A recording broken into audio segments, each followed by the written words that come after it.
Bismillahirrahmanirrahim. Alhamdulillah nahmaduhu wa nasta'inuhu wa nastaghfiruh. Wa na'udzu billahi min shururi anfusina wa min sayyiati a'malina. Man yahdihillahu fala mudilla lahu wa man yudlil fala hadiya lahu. Asyhadu an la ilaha illallah wahdahu la syarika lah wa asyhadu anna Muhammadan abduhu wa rasuluh la nabiyya ba'dah. Allahumma salli wa sallim ala nabiyyina Muhammad wa ala alihi wa sahbihi ajma'in, amma ba'd. Hadirin dan hadirat rahimakumullah, Assalamualaikum warahmatullahi wabarakatuh. Alhamdulillah, kita bersyukur kehadirat Allah Azza wa Jalla, berkat taufiknya, walaupun jamnya teruk dan hujan lebat, ada di antara kita yang barangkali sampai ke tempat ini sampai 2 jam perjalanan. Saya sendiri 1,5 jam. Begitu selesai maghrib saja 7 suku dah berangkat, jam 9 sampai sini. Hadirin dan hadirat, mudah-mudahan usaha kita ikhlas lillahi ta'ala, sama ada ingin mengajar atau ingin belajar, akan mendapat balasan setimpal dari sisi Allah Azza wa Jalla. Amin ya Rabbal Alamin. Nah, pelajaran kita yang terakhir adalah tentang Mu'tazilah, dengan prinsip-prinsipnya yang 5. Nah, hari ini, malam ini, kita akan membahas, mudah-mudahan ia bahagian akhir tentang Mu'tazilah,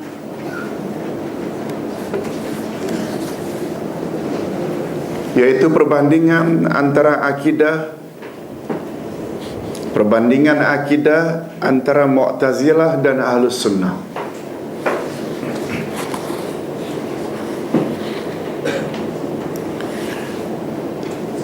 Kita teruskan. Sebagaimana dimaklumi bahawa Mu'tazilah mempunyai 5 prinsip utama. Ada berapa prinsip? 5.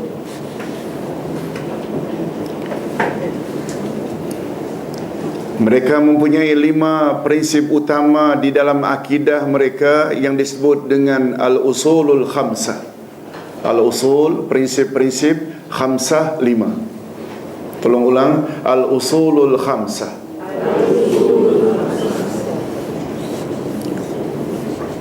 Pertama, Tauhid. Yang kedua, keadilan. Yang ketiga, janji baik dan janji buruk. Yang keempat, tempat di antara 2 tempat. Dan terakhir, amar ma'ruf nahi mungkar.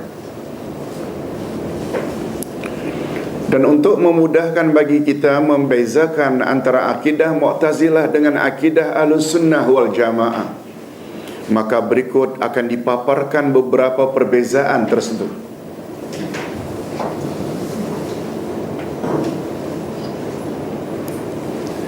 Bagi kita yang sudah belajar buku 1, Rukun Iman yang 6, betul tak? Rukun Iman yang 6 itu asas utama akidah Ahlus Sunnah wal Jamaah. Cuma kelebihannya kita berbeza orang awam, hanya hafal Rukun 6 tersebut tanpa dalil. Orang cakap begitu, begitulah. Tetapi dalam buku 1, betul tak? Setiap rukun iman itu disertai dengan Quran dan Sunnah, dalil-dalil Quran dan Sunnah. Nah, bagi kita lebih mudah untuk membezakan apa Ahlus Sunnah wal Jamaah dan apa Mu'tazilah. Apalagi setelah kita mengetahui 5 prinsip Mu'tazilah.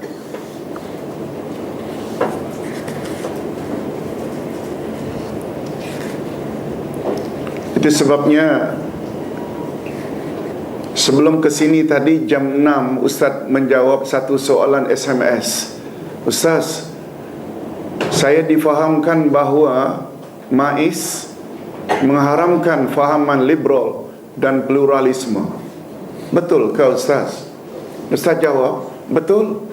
Sebab fahaman pluralisme dan liberal adalah nama lain bagi Mu'tazilah.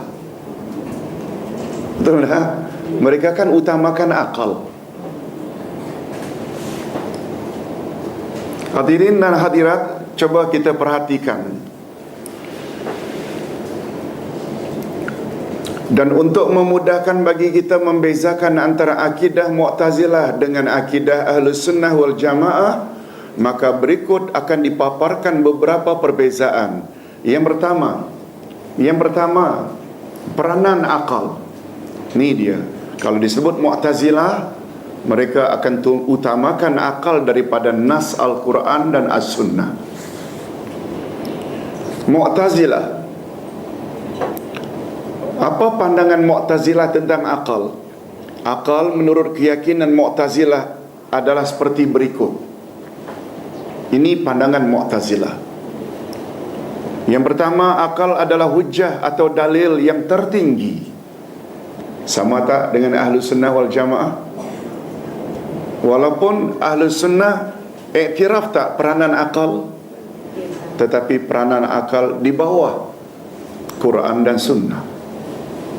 Itu sebabnya orang pertama dari kalangan umat Nabi Muhammad sallallahu alaihi wasallam yang garanti masuk syurga dari 10 manusia itu, 10 sahabat. Betul tak Abu Bakar?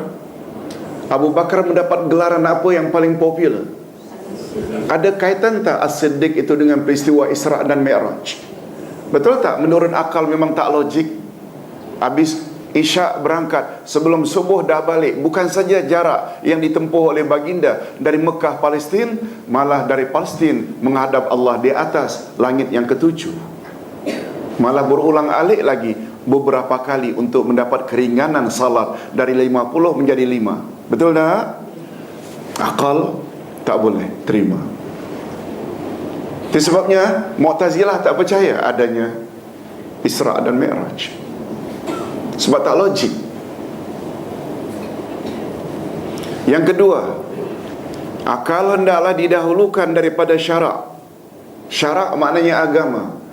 Betul tak dalam pandangan kita yang berpahaman Ahlus Sunnah wal Jamaah, yang disebut dengan agama Islam, agama yang datang daripada Allah, yang dibawa oleh Rasulullah sallallahu alaihi wasallam. Oleh sebab itu, referen atau rujukan utama kita kalamullah dan kalamur Rasul. Kalamullah Al-Quran, kalamur Rasul sunnah Nabi atau hadis Nabi sallallahu alaihi wasallam. Tapi Mu'tazilah tidak. Akal hendaklah didahulukan daripada syarak. Oleh sebab itu, mana-mana ayat Quran yang dianggap tidak logik, mesti dahulukan logik atau rasional. Yang ketiga, dalil akal adalah yakin, sedangkan dalil syarak adalah zanni atau sangkaan. Dulu Ustaz pernah sebut, pendalilan biasanya ada 2. Tolong ikuti. Qat'iyatud dilalah, zanniyatud dilalah. Qat'iyatud dilalah maknanya qat'i, confirm, hasilnya meyakinkan. Ustaz buat contoh mudah.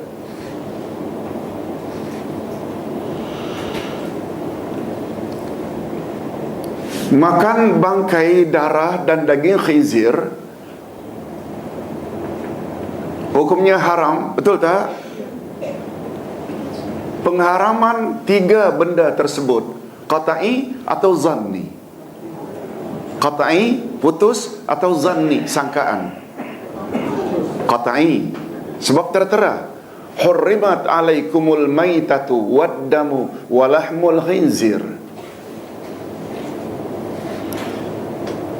Bila benda yang diharamkan itu tidak tertera di dalam Al-Quran atau dalam hadis secara sarih, nyata, maka dia dikatakan zanniyatud dilalah. Pendalilannya zanni. Itu sebabnya, betul tak? Sampai hari ini masalah rokok masih ada yang mengatakan haram, ada yang mengatakan makruh, karena rokok tidak disebut secara nyata. Masing-masing ada dalil. Itu namanya tidak qat'i. Mu'tazilah pula mengatakan bahawa dalil akal adalah qat'i. Kalau yakin itu maknanya qat'i, confirm. Sedangkan dalil syarak pula, iaitu Quran ke sunnah ke, dia hanyalah apa dia namanya? Zanni. Lawan zanni qat'i. Qat'i maknanya confirm, menghasilkan natijah yakin, sedangkan zanni hanya sangkaan. Lihat macam mana Mu'tazilah meletak akal, betul tak, di atas segala-galanya. Yang keempat, pahala dan azab ditentukan oleh akal. Pahala dan azab ditentukan oleh akal. Hadirin dan hadirat rahimakumullah. Pahala dan azab bagi kita yang berpahaman Ahlus Sunnah wal Jamaah, perlu tak ditentukan oleh Allah atau oleh Rasul? Perlu tak? Bila perlu, mengapa? Pahala dan azab termasuk tak perkara gaib? Perkara gaib, akal boleh tahu atau tidak tahu? Tidak tahu. Yang tahu adalah Allah. Kalaupun manusia diberitahu adalah Rasulullah. Rasulullah ada sebut tak, siapa bersungguh-sungguh pergi ke majlis ilmu, niscaya Allah permudahkan baginya jalan menuju ke syurga? Ada tak?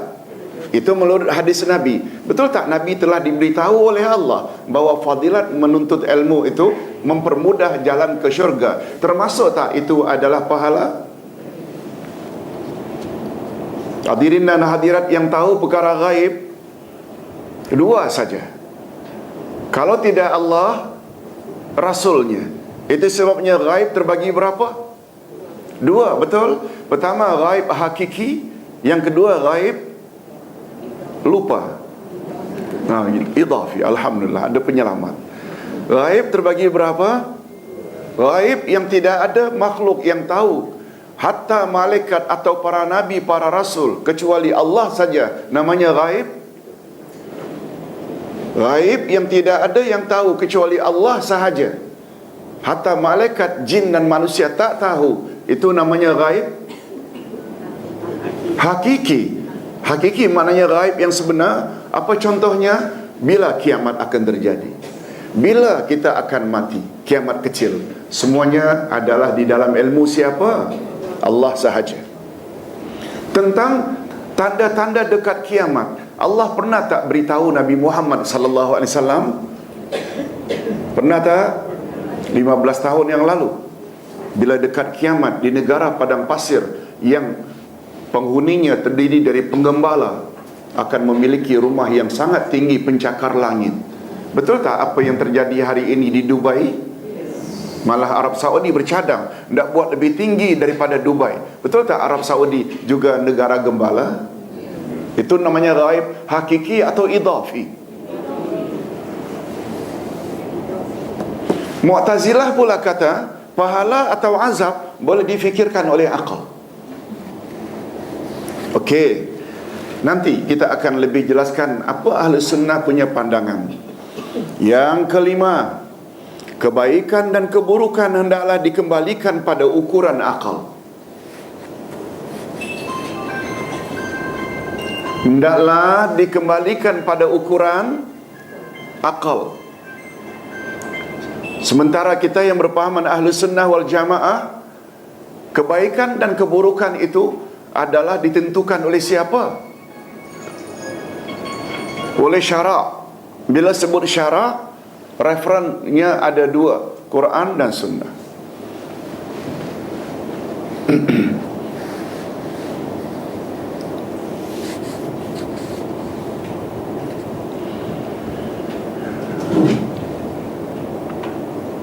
Islam menyuruh tak kita agar menutup aurat bila keluar rumah? Islam batasi tak pergaulan lelaki dan wanita? Di barat mereka kata itu ketinggalan. Mereka gunakan akal tak? Anak terlalu dikongkong, tidak boleh bergaul bebas, bagi mereka itu sudah melanggar hak asasi. Betul tak yang jadi ukuran fikiran? Yes, tanpa disadari. Umat Islam bila ada yang berpahaman begitu, itulah dia Mu'tazilah. Yang keenam, akal mampu menentukan hukum halal dan haram sebelum syarak. Sebelum ketentuan dari agama tentang pengharaman daging khinzir, akal boleh fikir kononnya. Jangan sombong dengan Allah.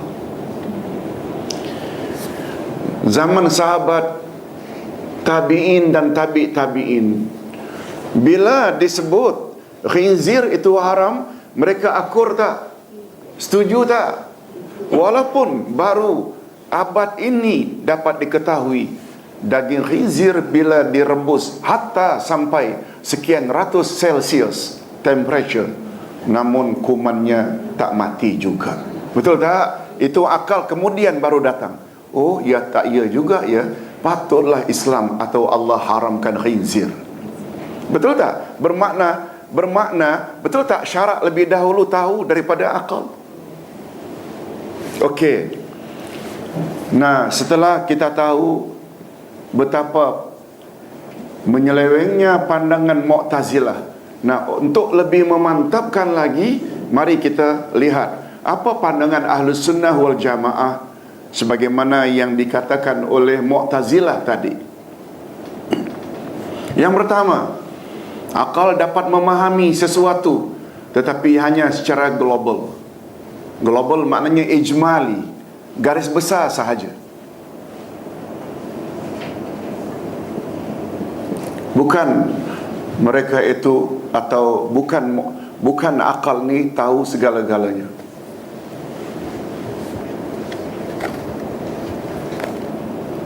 Yang kedua, syarak mesti didahulukan daripada akal.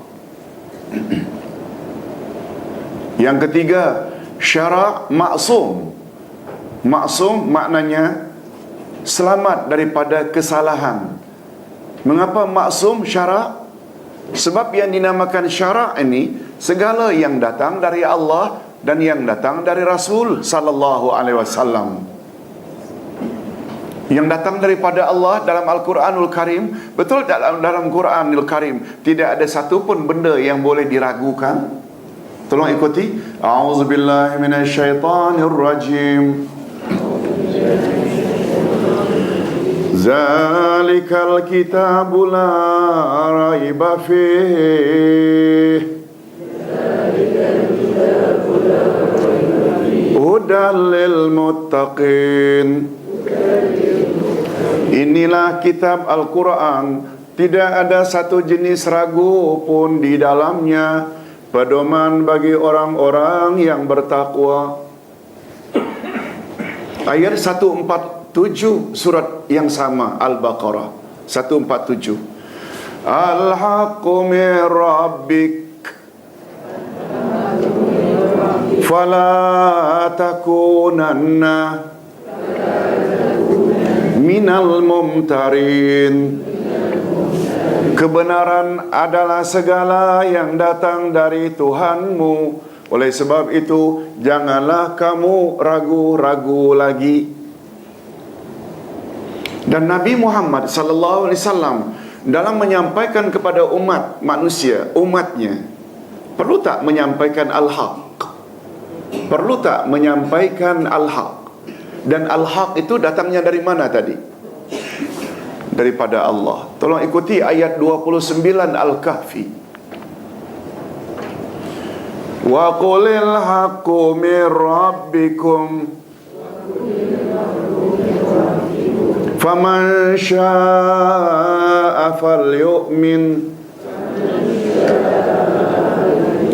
wa man syaa'a falyakfur. Katakan wahai Muhammad, kebenaran yang aku bawa datangnya dari Tuhanmu.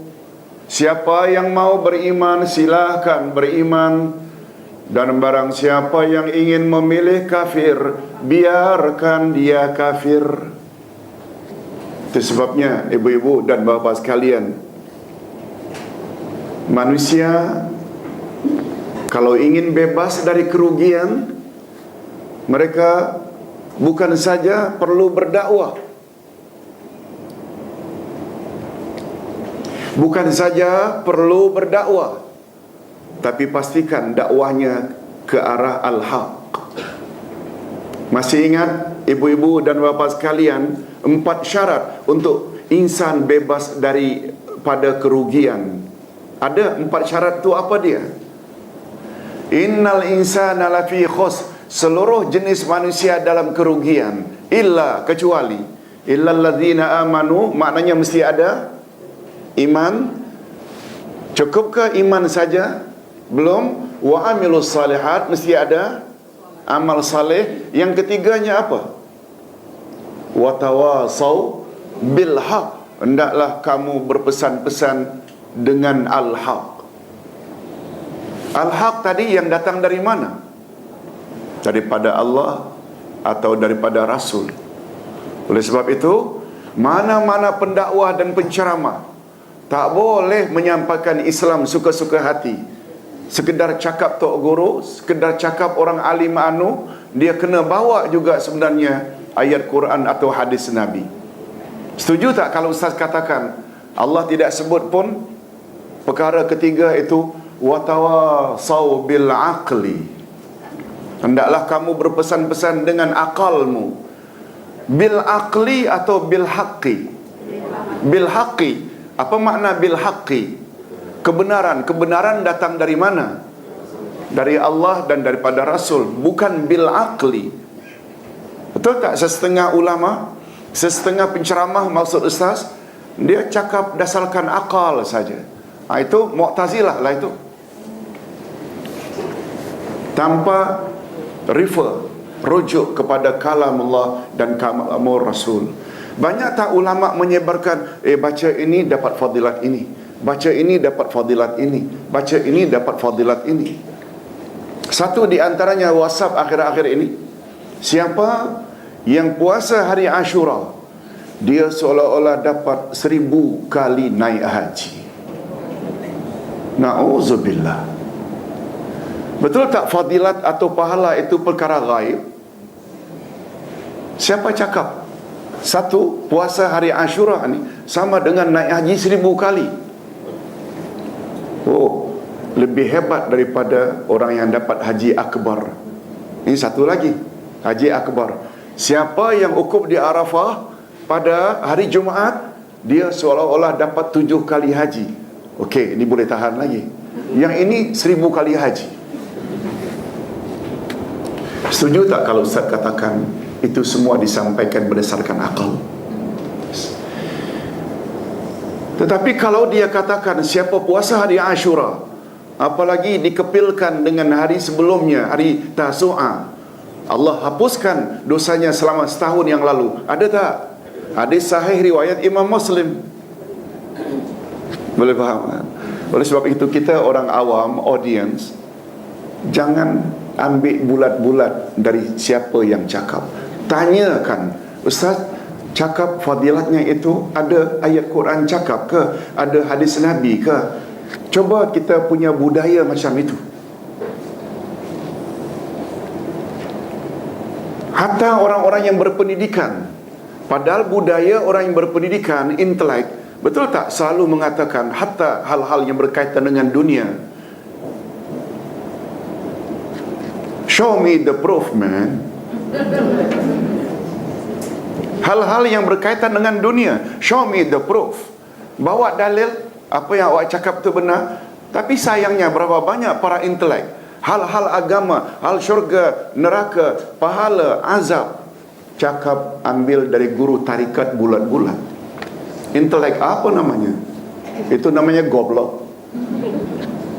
Goblok ini istilah Soekarno, lebih bodoh dari orang bodoh.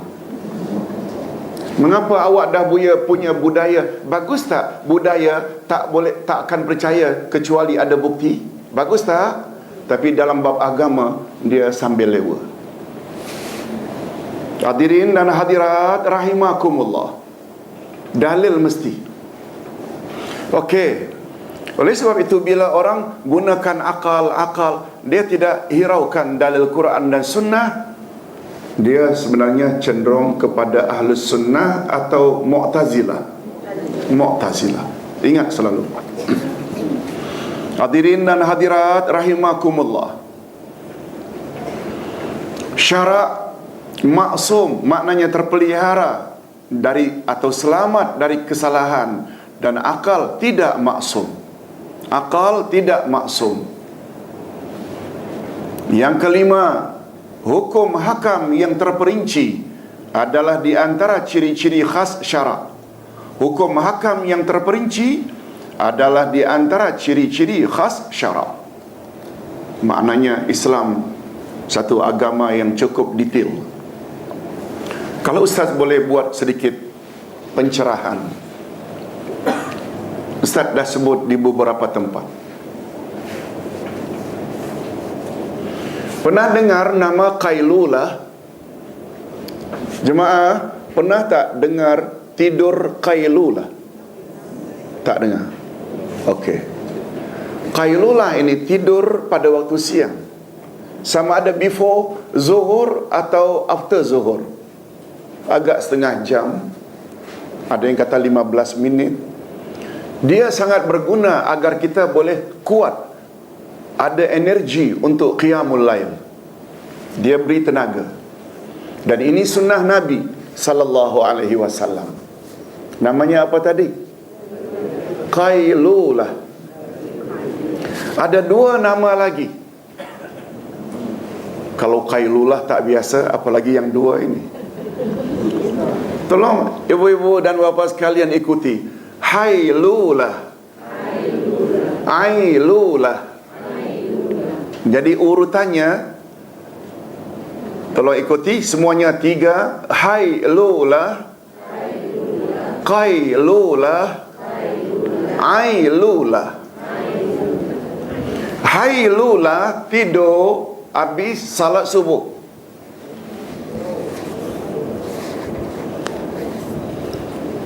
Hail atau hiyal maknanya penghalang. Maksudnya bila tidur lagi habis salat subuh, termasuk juga orang yang bangkit lambat sengaja jam 8 baru bangkit, maknanya dia tidur hailulah. Hailulah dari kata hail atau hiyal, penghalang. Penghalang dia daripada murah rezeki. Namanya apa tadi? Tolong ulang sekali lagi. Qailulah Ustaz dah sebut tadi. Sama ada jam 12 before zuhur atau in between zuhur to asar. Namanya apa tadi yang kedua? Qailulah. Ini hukumnya sunnah. Dan yang ketiga, ailulah, iaitu tidur setelah asar. Ailulah diambil dari kata ail atau ailah, sakit. Orang yang apabila tidur setelah asar, badannya biasanya tidak sihat.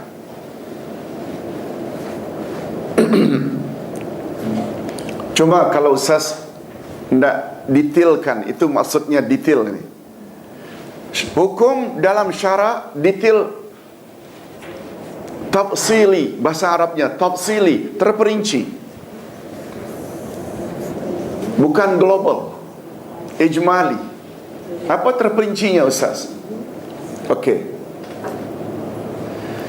Tentang galakan qailulah ada hadisnya. Nabi galakkan. Sahih. Adapun tentang hailulah dan ailulah, kata pakar hadis zaman kini Syekh Nasiruddin Albani, dia berkisar di antara maudhu', palsu atau dhaif, lemah. Ini berita gembira bagi yang biasa tidur habis asar.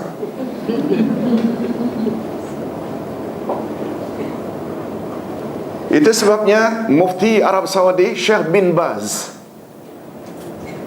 menurut muridnya, beliau tidur after asar. Sebab tugas beliau dari pagi sampai ke petang melayan pertanyaan orang, kemudian after maghrib nanti berceramah lagi. Tak ada kekuatan kalau tidak tidur sejenak after asar. Syekh Nasaruddin Albani juga dikatakan beliau tidur di antara dua, Hailulah dan Ailulah tadi. Apa sebab?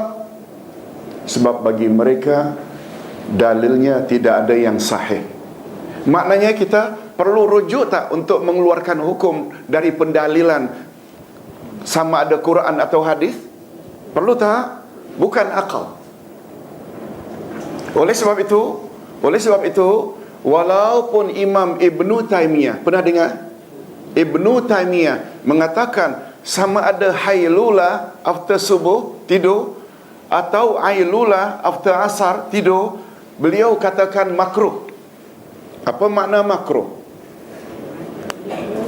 Okey, itu definisi C. Makruh maknanya dibenci. Makruh maknanya dibenci. Itu literal translation makruh adalah dibenci. Betul tak? Makan bawang mentah sebelum pergi salat berjamaah di masjid makruh. Allah suka tak perbuatan itu? Bau mulut habis makan jering, makan petai, malaikat suka tak? Dia boleh mengganggu tak jemaah di sebelah bila kita rukuk dan sujud? Itu maknanya dibenci. Cuma hukumnya bila buat tidak dosa, bila tinggal dapat pahala. Itu definisi. Boleh faham ke? Okey. Tetapi banyak yang bantah pandangan Imam Ibnu Taimiyah. Apa bantahannya? Coba dengar. Ini ilmu. Makruh termasuk tak salah satu hukum syarak? Tolong jawab. Makruh termasuk tak salah satu hukum syarak? Dulu Ustaz selalu ulang, hukum bila dibagi berdasarkan tempat, dunia dan akhirat, hukum terbagi berapa? 2. Di dunia namanya hukum. Ini karena hujan ni agaknya pelupa ni. Hukum syarak. Di dunia namanya hukum syarak. Bahasa kita hukum apa? Hukum agama. Syarak, agama. Di akhirat pula namanya hukum apa? Hukum jaza. Betul? Apa makna jaza? Kalau orang bagi kita sesuatu, kita akan kata jazakumullahu khairal jaza. Semoga Allah balas awak dengan balasan yang baik. Jadi hukum jaza maknanya hukum apa? Hukum balasan. Hukum di dunia namanya hukum apa? Syarak, hukum agama. Dan hukum syarak ada berapa? 5. Betul tak? 2 suruhan wajib dan sunat. 2 larangan apa dia? 2 larangan apa namanya? Ada yang haram, ada yang makruh. Karena makruh maknanya dibenci. Agama juga larang. Cuma bila buat juga tak dosa. Betul tak? Dia ringan daripada haram. Dan satu lagi harus. Betul tak? Makruh salah satu hukum syarak. Betul tak? Hukum syarak perlu tak kepada dalil yang sahih? Nah sekarang tentang Hailulah dan Ailulah tidak ada yang sahih. Sama ada daif atau palsu. Mengapa? Boleh dijadikan sebagai sandaran menghukumkan makruh. Yang dikata Syekh Nasaruddin Albani dan Syekh bin Baz. Makruh pun tidak. Boleh faham? Sekedar nak buat contoh. Tidur ada berapa jenis tadi? Ni bukan tidur malam ya. Tidur malam semuanya digalakkan, disuruh. Tidur siang ada berapa tadi? Tidur setelah subuh namanya apa? Hailulah. Hailulah. Okey. Sebentar.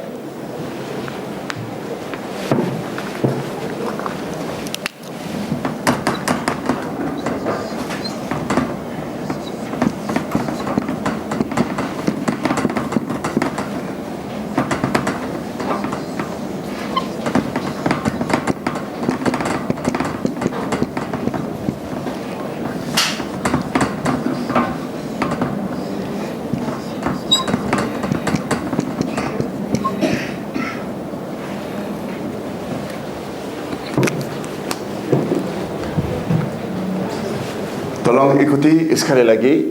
Hailulah, Qailulah, Ailulah. Dari tiga itu, mana yang sunnah Nabi? Hadisnya sahih, Qailulah yang di tengah. Sedangkan Hailulah dan Ailulah, dalilnya menurut ulama hadis Syekh Nasruddin Albani, kalau tidak palsu, hanya dhaif. Dan untuk menentukan hukum haram ke makruh ke, mesti ada hukum yang sahih atau nas yang sahih. Ini sekedar perkongsian saja. Ustaz kira ada juga faedahnya, betul tak? Supaya kita tahu hukum.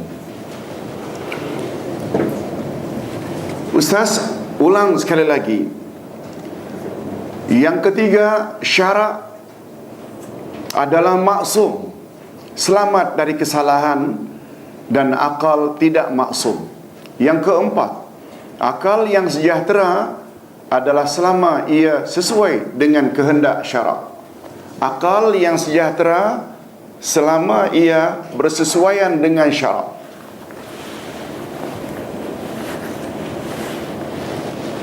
Oleh sebab itu, hadirin dan hadirat, Ustaz hendak buat satu contoh. Islam dalam Quran ada tak membenarkan lelaki Muslim mengawini wanita ahli kitab? Ada tak? Jangan rasa kita tak mau, kita katakan tidak ada. Tak boleh. Hukum tu ada tak? Kebolehan berpoligami lelaki yang mampu, boleh tak? Ustaz tahu majoriti wanita tak suka. Jangan sampai kata tak ada. Kan ini yang dilakukan oleh setengah-setengah golongan liberal. Inilah dia Mu'tazilah. Ustaz ada sebut pada awal lagi. Kita belajar ini Mu'tazilah, Syiah, Khawarij. Sebab hari ini golongan tersebut wujud tak? Tapi tidak gunakan nama tersebut, nama baru.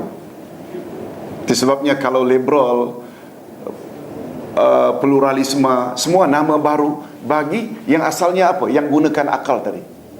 Sebenarnya Mu'tazilah. Hadirin dan hadirat rahimakumullah. Ustaz ulang sekali lagi.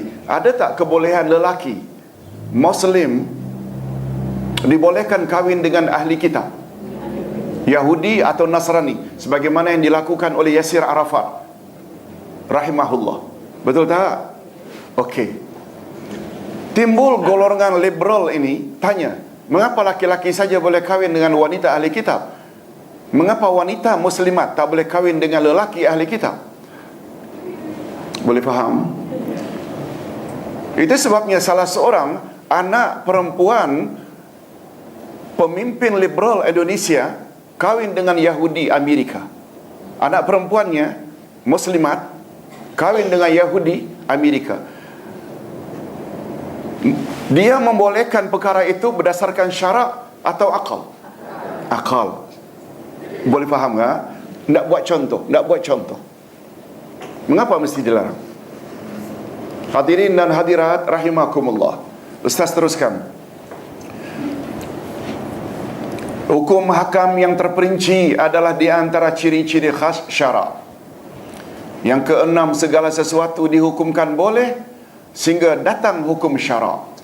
Maksudnya, segala sesuatu hukumnya boleh sehingga datang hukum syarak mengatakan ia tak boleh. Itu sebabnya para ulama membuat satu kaedah yang cukup cantik. Tolong ikuti. Al-aslu fil ibadah haramun illa ma amarahallahu wa rasuluh. Asal usul hukum ibadat adalah haram, kecuali apa yang Allah suruh dan Rasul suruh.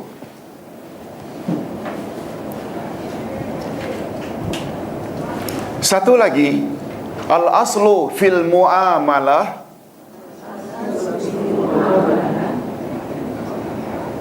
mubahun illa ma harramahallah wa rasuluh. Segala sesuatu yang berkaitan dengan muamalat, hukumnya semua boleh, kecuali bila datang dalil haram dari Allah dan haram dari Rasul. Ada beza tak kalau begitu antara ibadat dengan muamalat? Ada beza tak? Apa bezanya? Ustaz ulang sekali lagi. Asal usul hukum ibadat semuanya tak boleh, kecuali apa yang Allah suruh dan apa yang Rasul suruh. Oleh sebab itu, berdasarkan kaedah ini, boleh tak kita beribadat kepada Allah ikut cara kita suka-suka hati? Tak boleh. Mesti tak beribadat itu ada dalil suruhannya? Yes. Bila kita buat juga yang suruhan dari Quran dan Sunnah tak ada, hukumnya sunnah atau bid'ah? Okey, boleh faham? Asal usul muamalat, memakai pakaian, muamalat tak? Memakan sesuatu, minum sesuatu, hukumnya semua boleh, kecuali jika ada datang larangannya dari Allah dan Rasul. Ustaz, memakai pakaian dari cotton termasuk muamalat tak? Ustaz, minum air putih. Ustaz, makan nasi, asalnya boleh tak? Karena tidak ada datang dari Quran dan Sunnah pengharaman makan nasi, pengharaman minum air putih, pengharaman memakai baju yang dibuat dari cotton. Tidak ada, hukumnya boleh tak? Tapi kata Nabi, laki-laki, pure silk haram, itu saja yang tak boleh. Memakai hiasan yang dibuat daripada emas, itu saja yang tak boleh. Tapi kalau platina, boleh tak? Boleh. Setuju tak kalau Ustaz katakan bahawa kaedah dalam muamalat lebih luas berbanding ibadat? Setuju tak? Semuanya boleh. Cuma orang yang terlalu ikut hawa nafsu selalu kata, apalah Islam ni, semua tak boleh. Ini lagi-lagi masalah. Sebenarnya dalam Islam pada asalnya segala sesuatu ni semuanya boleh. Nak makan daging, makanlah apapun 100 jenis daging. Yang tak boleh, ada tak? Hanya beberapa sahaja. Betul tak? Dari cotton ke, dari nylon ke, dari wool ke, dari kulit ke, semuanya boleh. Dari serat nenas ke, dari kulit kayu ke, betul tak? Untuk jadi pakaian hukumnya boleh. Yang tak boleh, pure silk saja. Lalu kita katakan, apalah Islam ni, semua tak boleh, semua tak boleh. Nah, nampak? Tapi beza tak dengan bab akidah, bab ibadat? Semua tak boleh kecuali apa yang Allah suruh dan Rasul suruh. Ustaz pernah ditanya, Ustaz kata salat fidyah untuk orang mati tak boleh. Ustaz kata bid'ah. Apa dalilnya bid'ah, Ustaz? Bapa-bapa dan ibu-ibu, macam mana nak jawab? Kalau bapa-bapa dan ibu-ibu faham kaedah ibadat, senang jawabnya. Salat fidyah untuk orang mati atau salat hadiah itu ibadat. Tolong datangkan dalilnya yang Allah suruh, Rasul suruh. Dalilnya memang tak ada lah. Bila tak ada, tak ada lah sepatutnya. Bukan saya ditugaskan untuk mendatangkan dalil. Mengapa benda itu bid'ah? Awak yang buatlah mesti datangkan dalil. Mengapa mesti buat? Boleh faham tak? Pemahaman ini sangat mustahak. Kalau kita baru-baru ini buat puasa Ashura 10 Muharram, kita kepilkan sehari sebelumnya dengan Tasu'ah hari 9, ada dalil tak? Ada, silakan. Kalau tak ada, jangan. Walaupun kita tak nafikan, boleh tak kita memperbanyak puasa dalam bulan Muharram? Yes. Ustaz tak kata tidak boleh. Tetapi tidak, kita sepatutnya kepilkan dengan sehari sebelum, sesudahnya. Nabi kata before. Namun tidak puasa 10 dan 11 boleh tak? Boleh. Jangan kata itu datang dari Nabi. Yang datang dari Nabi 9 dan 10. Boleh faham ya? Kita bila memahami kaedah tadi, asal usul ibadat semuanya boleh atau tak boleh pada asalnya? Tak boleh, kecuali apa yang disuruh oleh Allah dan Rasul suruh. Asal usul muamalat, hukum asalnya boleh. Yang tak boleh bila datang pengharamannya sama ada dari Allah atau dari Rasul, bukan akal. Ini yang kita tidak bezakan. Mu'tazilah kan akal.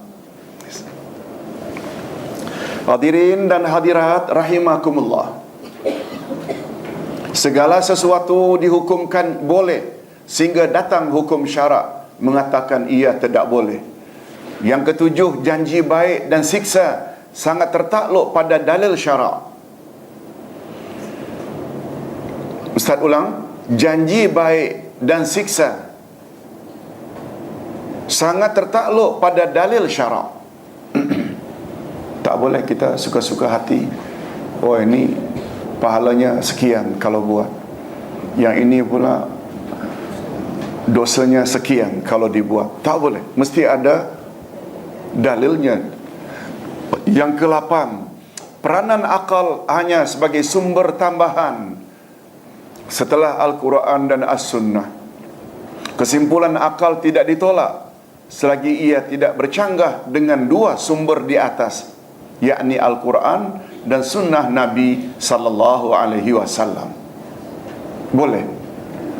Jangan kata tak boleh gunakan akal, tapi mesti bersesuaian. Bapa-bapa dan ibu-ibu barangkali pernah dengar tak satu kisah Muaz bin Jabal akan dikirim oleh Nabi untuk jadi gubernur di Yaman. Pernah dengar? Nabi tanya, wahai Muaz, bila kau nanti selesaikan satu-satu kes di Yaman, engkau akan selesaikan berdasarkan apa?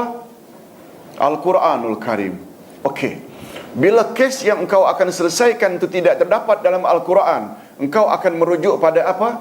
Sunnah Tuan ya Rasulullah, hadismu.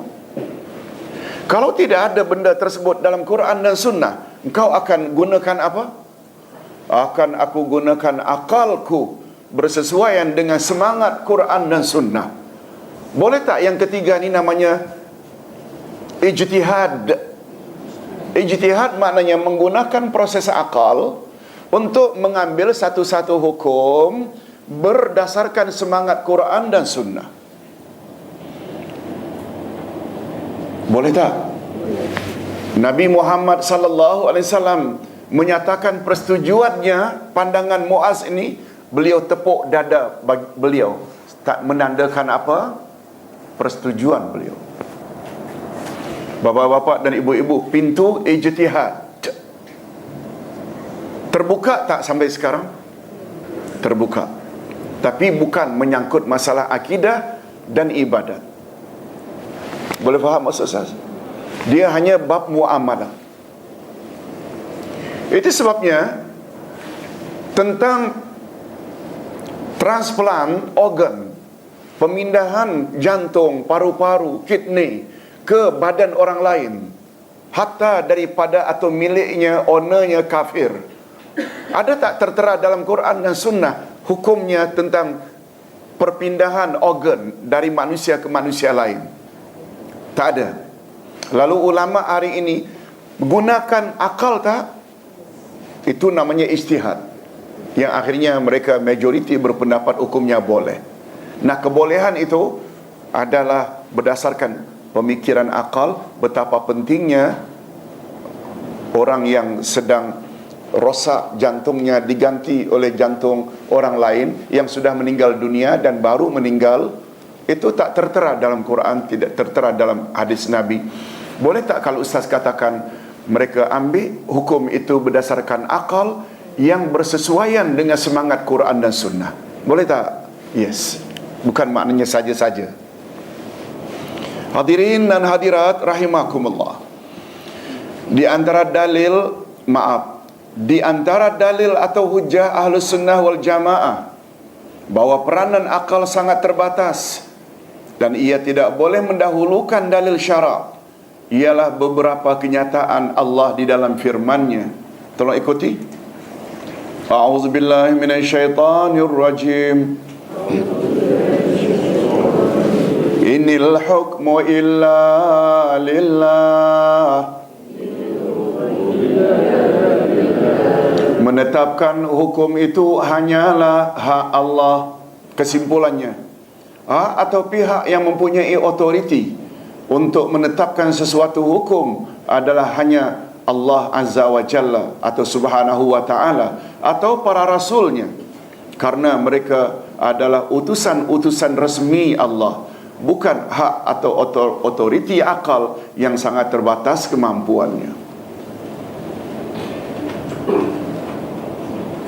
Ini ada kaitan tak tentang perkara ghaib tadi? Ada berapa jenis? 2 jenis. Ghaib yang hanya Allah sahaja, penetapan itu ditetapkan oleh Allah sahaja, itu namanya ghaib hakiki. Nah, kalau suatu ketetapan itu berdasarkan hadis Nabi yang sahih, maka hukumnya, ghaibnya namanya ghaib idhafi. Okey, yang kedua, tolong ikuti ayat 36 dari surat Al-Ahzab.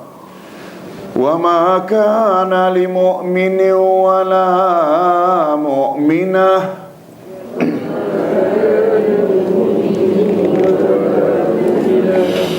idza qada Allah wa rasuluhu amra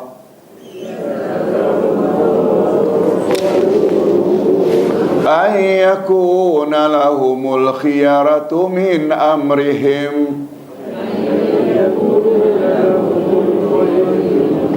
wa man ya'sillaha wa rasulahu faqad dhalla dhalalan mubina. Dan tidaklah patut bagi laki-laki yang mukmin dan tidak pula bagi perempuan yang mukminah apabila Allah dan Rasul-Nya telah menetapkan suatu ketetapan hukum, akan ada bagi mereka pilihan yang lain tentang urusan mereka. Barang siapa yang mendurhakai Allah dan Rasul-Nya, maka sesungguhnya dia telah sesat yang nyata. Maknanya bila Allah dan Rasul telah tetap satu-satu hukum, akal boleh tak berperanan mengeluarkan hukum berbeza dengan hukum Allah dan Rasul? Tak boleh. Itu maksudnya, tak berhak. Kesimpulannya, orang-orang yang beriman, apakah lelaki atau wanita, tidak berhak membuat pilihan hukum sekiranya hukum atau ketetapan itu telah ditetapkan oleh Allah dan Rasul-Nya. Siapa yang mendurhakai atau menolak ketetapan Allah dan Rasul-Nya, maka ia digolongkan sebagai orang yang sesat dan sangat nyata kesesatannya. Satu lagi firman Allah, fala wa rabbika la yu'minun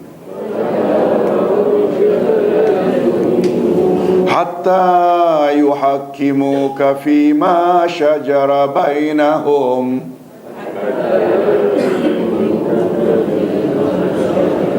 summa la yajidu fi anfusihim haraja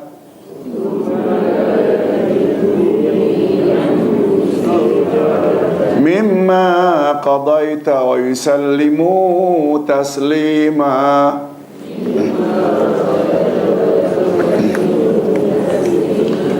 Maka demi Tuhanmu, mereka pada hakikatnya tidak beriman, sehingga mereka menjadikan kamu hakim dalam perkara yang mereka perselisihkan. Kemudian mereka tidak merasa keberatan dalam hati mereka dengan putusan yang kami berikan, dan mereka menerima dengan sepenuhnya. Maknanya apa saja ketetapan yang datang dari Rasulullah, kita wajib terima tak? Wajib terima. Kesimpulannya, Allah Subhanahu Wa Taala menafikan iman seseorang sehingga ia menjadikan Rasulullah sallallahu alaihi wasallam sebagai rujukan tentang hukum di dalam perkara yang mereka perselisihkan, dan mereka menerima pakai hukum tersebut dengan senang hati tanpa sedikit pun merasa keberatan. Mudah-mudahan keimanan kita sampai ke peringkat itu. Amin ya rabbal alamin. Rujukan mereka bila berbeza pendapat mesti kepada siapa? Quran dan Rasul. Boleh dicatat di samping ayat ini, ayat 59 An-Nisa. An-Nisa ayat berapa? 59. Tolong ikuti. Ya ayyuhalladzina amanu atii'ullaha wa atii'ur rasul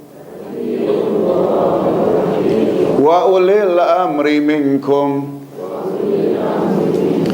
Hai orang-orang yang beriman, taatlah kamu kepada Allah dan taatlah kamu kepada Rasul dan pemimpin-pemimpin kamu.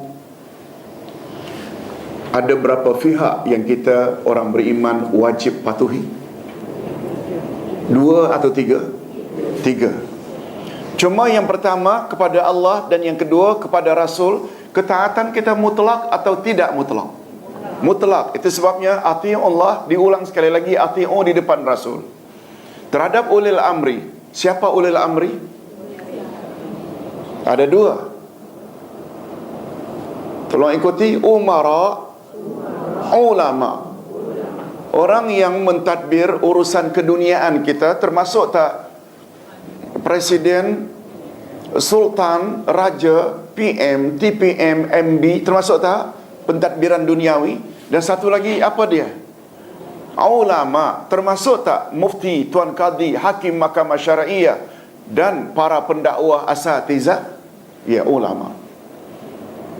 Di depan ulil amri ada ati'u tak? Memberi isyarat taat ulil amri sama ada umara atau ulama, mutlak atau bersyarat? Bersyarat selagi tidak bercanggah dengan kehendak Allah dan kehendak Rasul. Ustaz selalu ulang perkara ini, dan Ustaz yakin Ustaz Kariman, Ustaz Safwan juga ada sebut perkara ini, dan Tuan Syekh kita, sebab perkara ini sudah begitu popular. Cuma apa dia? Yang mustahak ini sambungan ayat. Tolong ikuti sambungan ayat.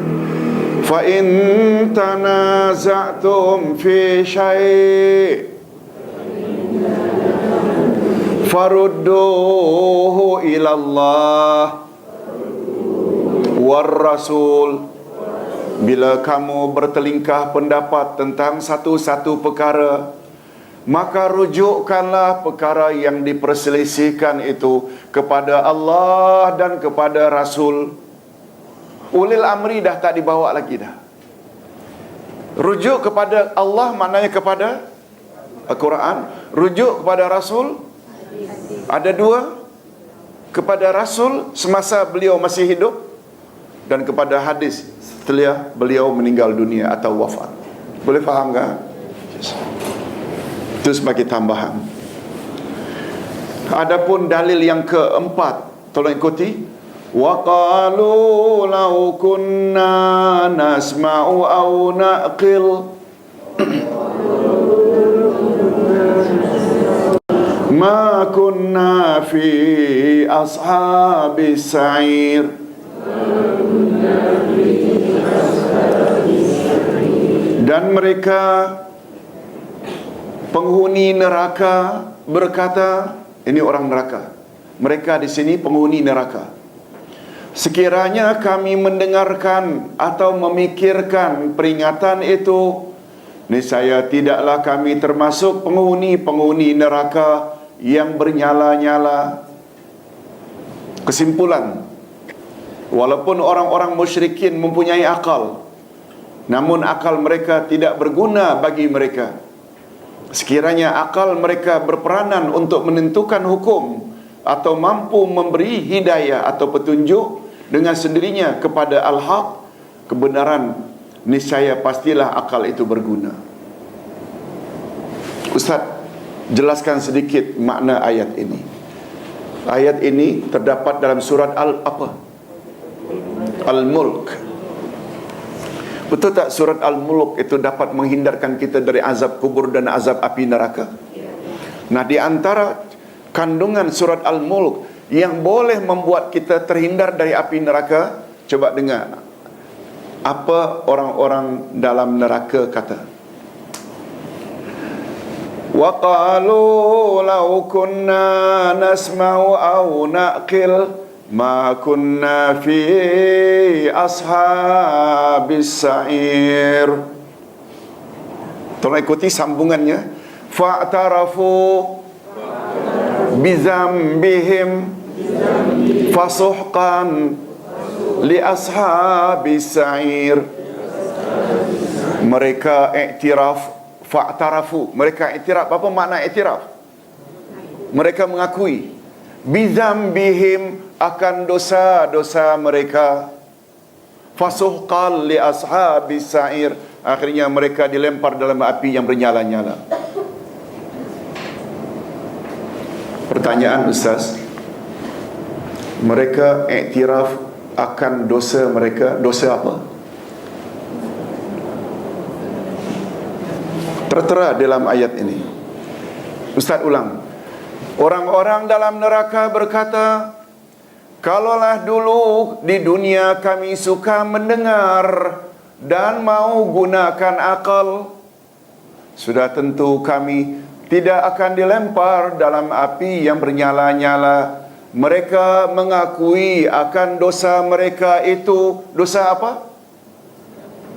Tak suka dengar dan tak suka gunakan akal.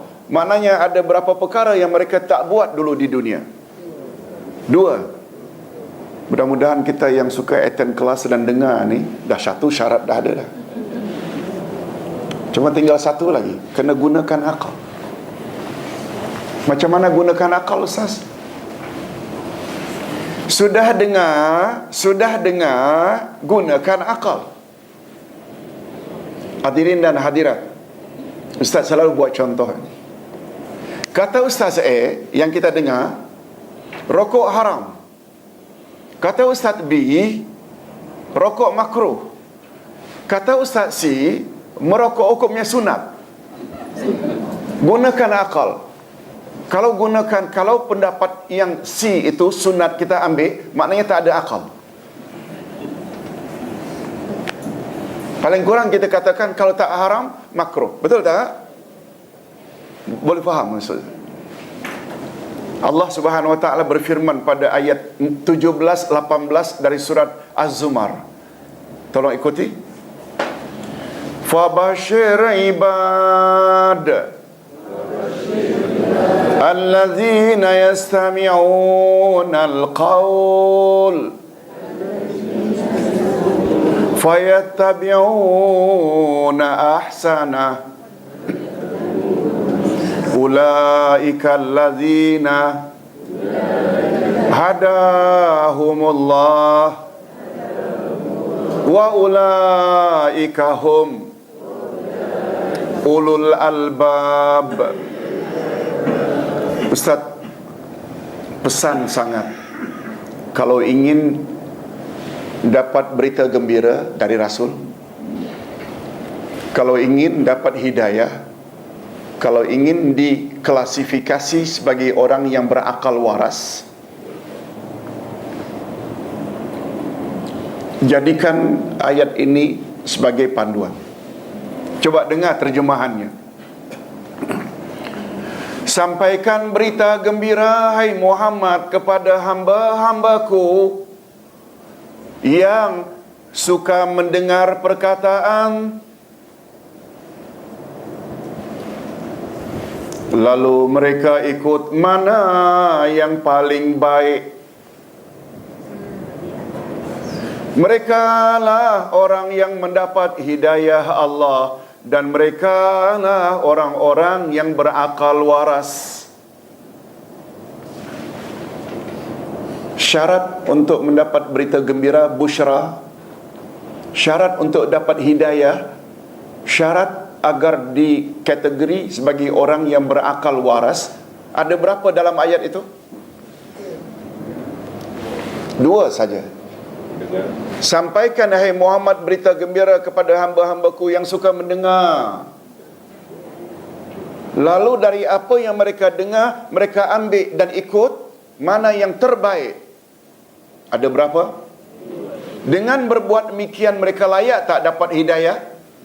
Dengan demikian mereka layak tak dikategori ke dalam orang yang berakal waras, ulul albab? Layak tak? Syaratnya ada berapa? Okey, kita dengar.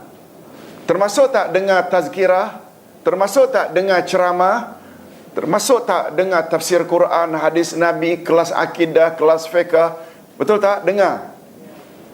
Semua yang kita dengar ke kita mesti ikut?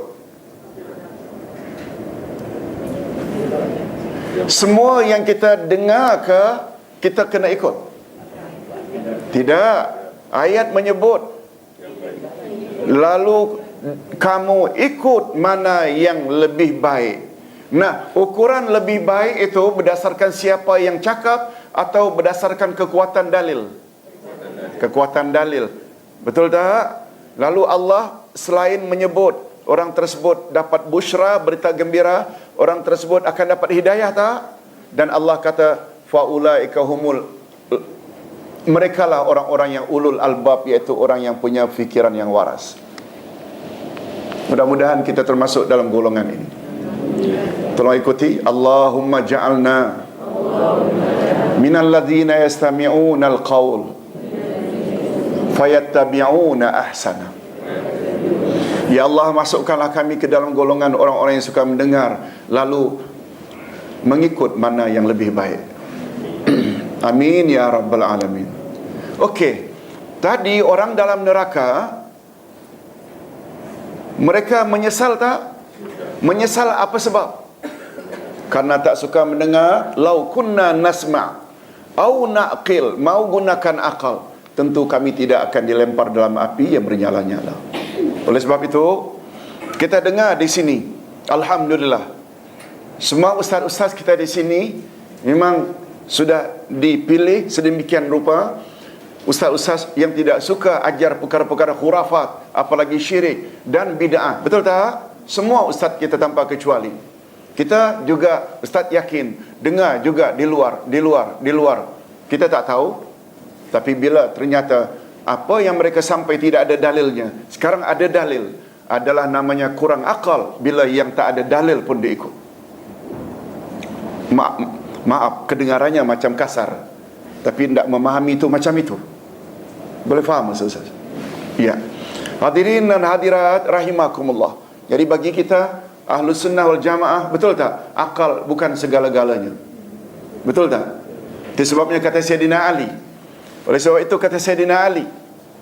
Apa kata Sayyidina Ali? Kalaulah Islam itu agama akal, maka menyapu khuf, iaitu sepatu ketika uduk, di bawah adalah lebih logik berbanding di atas. Tapi agama suruh di atas. Padahal yang terdedah dengan najis dan kotor kan di bawah. Agama suruh atas, bukan bawah. Boleh faham? Itu menunjukkan akal bukan segala-galanya. Cuma nasihat Ustaz berdasarkan syariat Ustaz, di atas stoken boleh tak? Di atas stoken boleh tak? Sebagai ganti cuci kaki, basuh kaki, stoken boleh tak? Dan stoken di atas ke atau atas bawah? Atas bawah. Kalau ini kaki, basahkan kedua-dua tangan. Ini ujung kaki, atas dan bawah. Bukan atas sahaja.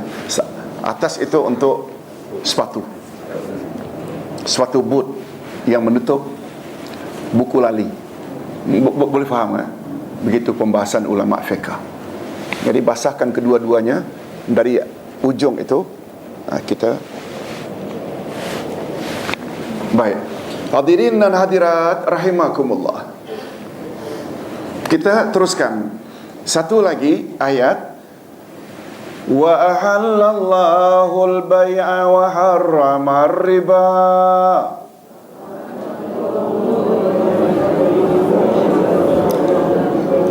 Padahal Allah telah menghalalkan jual beli dan mengharamkan riba. Kesimpulan, dengan adanya ketentuan hukum halal terhadap jual beli dan hukum haram terhadap riba di dalam ayat di atas menunjukkan bahawa penentuan hukum halal dan haram hanyalah milik syarak atau milik agama, bukan hak atau milik akal manusia. Ustaz nak sebutkan sedikit, mengapa turun ayat ini? Mengapa turun ayat ini? Karena orang-orang Arab jahiliyah kata, matlamat atau motif jual beli dapat keuntungan. Bila kita pinjamkan duit, kemudian kita minta pulangannya lebih daripada yang dia pinjam, juga motifnya supaya dapat untung. Apa bezanya jual beli dengan riba? Boleh faham? Betul tak mereka meletakkan hukum berdasarkan akal? Allah turunkan ayat ini. Jual beli halal, riba haram. Ada beza tak antara riba dengan jual beli? Ada. Andai kata kita beli satu barang harganya RM50, kita jual RM55 atau RM60, dapat keuntungan 10, boleh tak? Bila kita pinjamkan pada seseorang RM50, tapi kita minta dibayar dalam 2 minggu RM60, riba tak? Beza atau sama? Walaupun sama-sama mendapat keuntungan, yang satu halal, yang satu haram. Setuju tak kalau Ustaz katakan ini agama yang tetapkan? Kalau agama tetapkan, kalau akal tetapkan macam lebih kurang sama saja.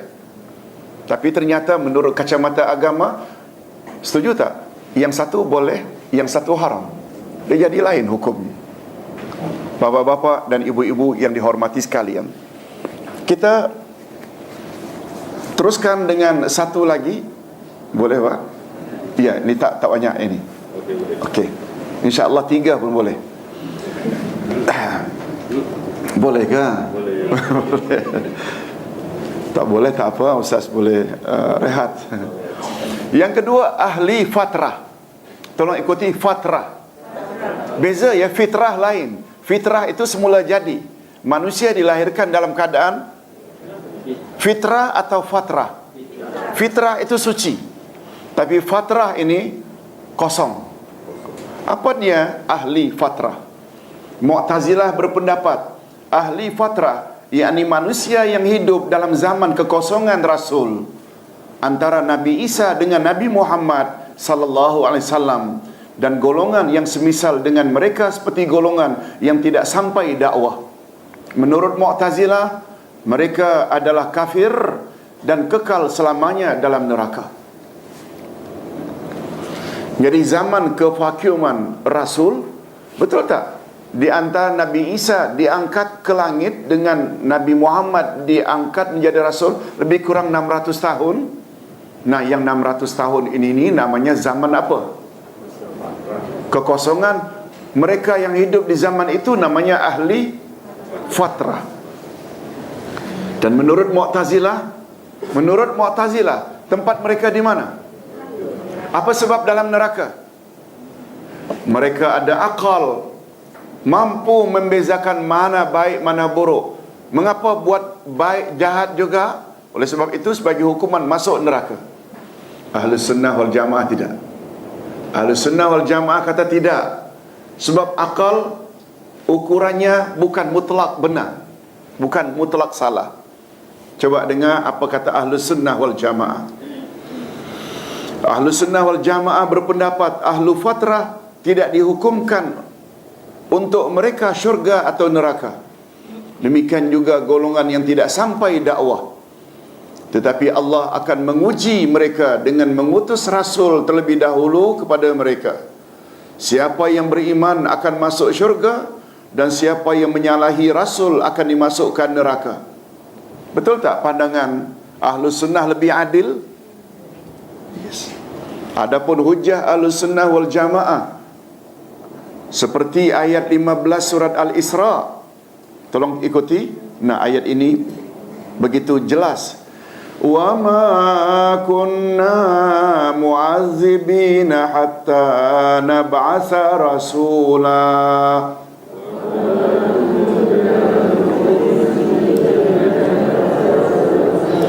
Dan kami tidak akan mengazab sebelum kami mengutus seorang rasul. Nah, kesimpulannya, karena Allah bersifat maha adil, maka dia tidak akan menyiksa hamba-hambanya, melainkan setelah mengutus rasulnya kepada mereka. Atau lebih tepat, sebagai tambahan, lebih tepat, Ahlus Sunnah wal Jamaah punya pandangan terhadap orang yang hidup pada zaman fatrah. Tolong ikuti. Ala masyiatillah, nasib mereka terserah pada Allah. Itu lebih tepat. Tapi pada asasnya, betul tak Allah tak akan siksa mereka sebab Rasul tak datang? Itu sebabnya nasihat Ustaz, hari ini pun ada tak orang yang masih lagi berada di zaman fatrah? Hari ini. Bila mereka digolongkan ahli fatrah? Umpamanya mereka berada di tengah-tengah Kalimantan, di tengah-tengah Afrika, berada di Eskimo, berada di kutub utara, kutub selatan, yang tak pernah datang pendakwah-pendakwah Islam kepada mereka, lalu meninggal dunia. Termasuk tak juga ke dalam ahli fatrah? Yes. Oleh sebab itu, kita tak boleh katakan orang kafir hari ini bila mati garanti masuk neraka, tak boleh. Sebab ada tak kemungkinan mereka tidak sampai dakwah? Apalagi umur baru 17 tahun, 18 tahun, dah balik belum? Dan mak bapaknya umpamanya kuat agama, sama sekali halang anaknya mendengar berita tentang Islam. Mereka bagi Ustaz termasuk ahli fatrah. Nah, yang ketiga, yang terakhir, sifat-sifat Allah. Apa pandangan Mu'tazilah tentang sifat-sifat Allah? Mu'tazilah berpendapat Allah tidak mempunyai sifat. Allah hanya mempunyai zat sahaja. Oleh itu, menurut mereka Allah melihat, mendengar, berkata-kata, mengetahui adalah dengan zatnya. Menurut Mu'tazilah, Allah melihat tak? Allah melihat tak? Allah mendengar tak? Allah mengetahui tak? Tapi menurut Mu'tazilah, mereka mendengar, melihat dan mengetahui dengan zatnya, bukan dengan sifatnya. Sebab mereka tak percaya Allah ada sifat. Bukan bermakna mereka mengingkari Allah mendengar, melihat, bukan. Jika Allah mempunyai sifat, menurut Mu'tazilah, jika Allah mempunyai sifat, maka itu bermakna Allah terdiri dari dua unsur, iaitu Allah zat dan Allah sifat. Dan ini mustahil bagi Allah dan bercanggah dengan konsep tauhid. Hadirin dan hadirat, mereka yang guna akal kata bila Allah ada sifat, Allah juga ada zat, bermakna Allah berbilang-bilang. Mereka mendakwa, mereka menggunakan akal. Setuju tak kalau Ustaz katakan mereka sebenarnya tak ada akal? Setuju tak? Macam tak setuju aja. Pak Haji Muhammad Nur Sirin yang handsome, yang pemurah, yang penyabar, betul tak? Pak Muhammad Sirin satu orang, di situ saja dah ada 3 sifat. Bukanlah bermakna Muhammad Sirin ada 3 sifat jadi 3. Ada Muhammad Sirin lain zatnya dengan sifatnya. Boleh faham Ustaz? Allah Subhanahu Wa Taala ada nama berapa? 99 yang paling popular. Bukan maknanya hanya 99, yang popular. Di situ saja dah ada berapa sifat Allah? Betul, Allah berbilang-bilang atau satu zatnya? Dia pemurah, dia penyayang, dia pemaaf, dia penerima taubat, dia pemberi rezeki. Di situ saja 99 nama, betul tak? Di situ saja dah ada 99 sifat Allah. Allah itu dengan banyaknya sifat berbilang-bilang tak zatnya. Ini yang Ustaz katakan, mendakwa ada akal tapi tak ada akal. Setuju tak kalau Ustaz katakan bercanggah dengan akal? Whiteboard, boardnya satu, boleh tak kita cat dengan hitam jadi blackboard? Boleh tak dia cat bermacam-macam cat? Betul tak? Zat board itu tetap satu. Yes. Coba dengar apa pandangan Ahlus Sunnah pula dalam hal ini. Ahlus Sunnah wal Jamaah berkata, Allah mempunyai sifat-sifat yang banyak sebagaimana yang dijelaskannya sendiri di dalam kitabnya Al-Quran atau oleh Rasulnya di dalam hadis-hadisnya yang sahih. Malahan Allah bukan saja mengisbatkan atau menetapkan suatu sifat untuk dirinya, tetapi juga menafikan atau menidakkan suatu sifat dari dirinya. Ada yang masih ingat? Pada garis besarnya sifat Allah ada berapa? Garis besarnya 2. Bila sifat-sifat itu adalah sifat-sifat yang sempurna belaka, Allah Maha hidup, Allah Maha mengetahui, Allah Maha mendengar, itu namanya sifat.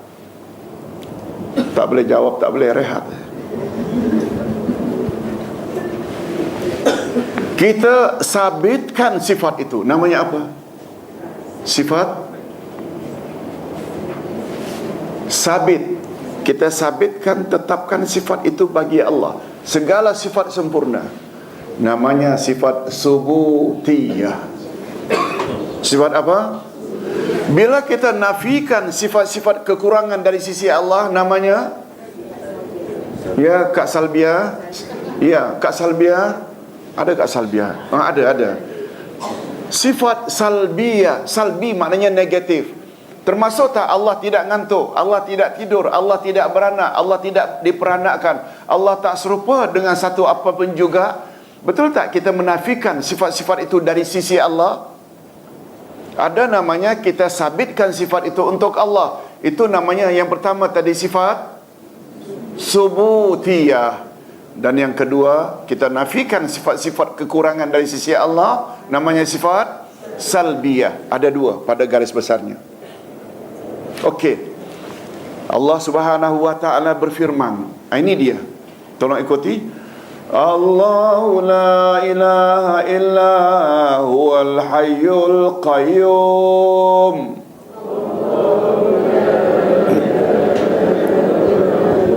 La ta'khudhuhu sinatun wa la naum. Allah, tidak ada Tuhan yang berhak disembah melainkan Dia yang maha hidup kekal, lagi terus menerus mengurus makhluknya, tidak mengantuk dan tidak tidur. Nah, kalau kita boleh bagi 2 sifat Allah tadi, maha hidup, lagi mengatur terus menerus tanpa henti, termasuk subutiyah atau salbiyah? Subutiyah. Tetapi tidak ngantuk dan tidak tidur termasuk dalam sifat apa? Alhamdulillah. Okey. Tapi 2 minggu yang akan datang belum tentu dapat jawab lagi. Ingat selalu. Hadirin dan hadirat rahimakumullah. Garis besarnya sifat Allah ada berapa? Bila sifat itu sempurna belaka, namanya sifat. Bila kita nafikan sifat kekurangan itu dari sisi Allah, namanya salbiyah. Okey. Kesimpulannya, di dalam ayatul kursi, Allah mengisbatkan bagi dirinya sifat maha hidup dan mengurus makhluknya. Ini isbat, ini maknanya subutiyah. Dan dia juga menafikan dari dirinya sifat mengantuk dan tidur. Ini pula namanya salbiyah. Sungguh banyak sifat-sifat Allah tertera di dalam Al-Quran. Bahkan menurut kaedah sifat-sifat Allah, bahawa di dalam semua nama Allah Al-Asma'ul Husna terdapat di dalamnya sifat-sifat Allah. Hadirin dan hadirat, untuk malam ini nampaknya cukup sampai di sini dulu. Kita dapat bezakan antara Mu'tazilah dengan Ahlus Sunnah. Ada berapa perbezaan baru? 3. Yang kalau boleh Ustaz simpulkan, pertama tentang apa tadi? Peranan akal. Yang kedua apa dia? Apa dia? Allah tidak ada sifat. Maaf, apa tadi? Yang kedua? Ahli fatrah. Ahli fatrah, iaitu zaman kekosongan Rasul. Baru yang ketiga tentang Allah tidak ada sifat. Nampak tak bercanggah antara mereka dengan Ahli Sunnah kita? Yes. InsyaAllah kita sambung lagi 2 minggu akan datang. Okey, kita tutup dengan tasbih kafarah. Subhanakallahumma wa bihamdik asyhadu an la ilaha illa anta astaghfiruka wa atubu ilaik. Assalamualaikum warahmatullahi wabarakatuh.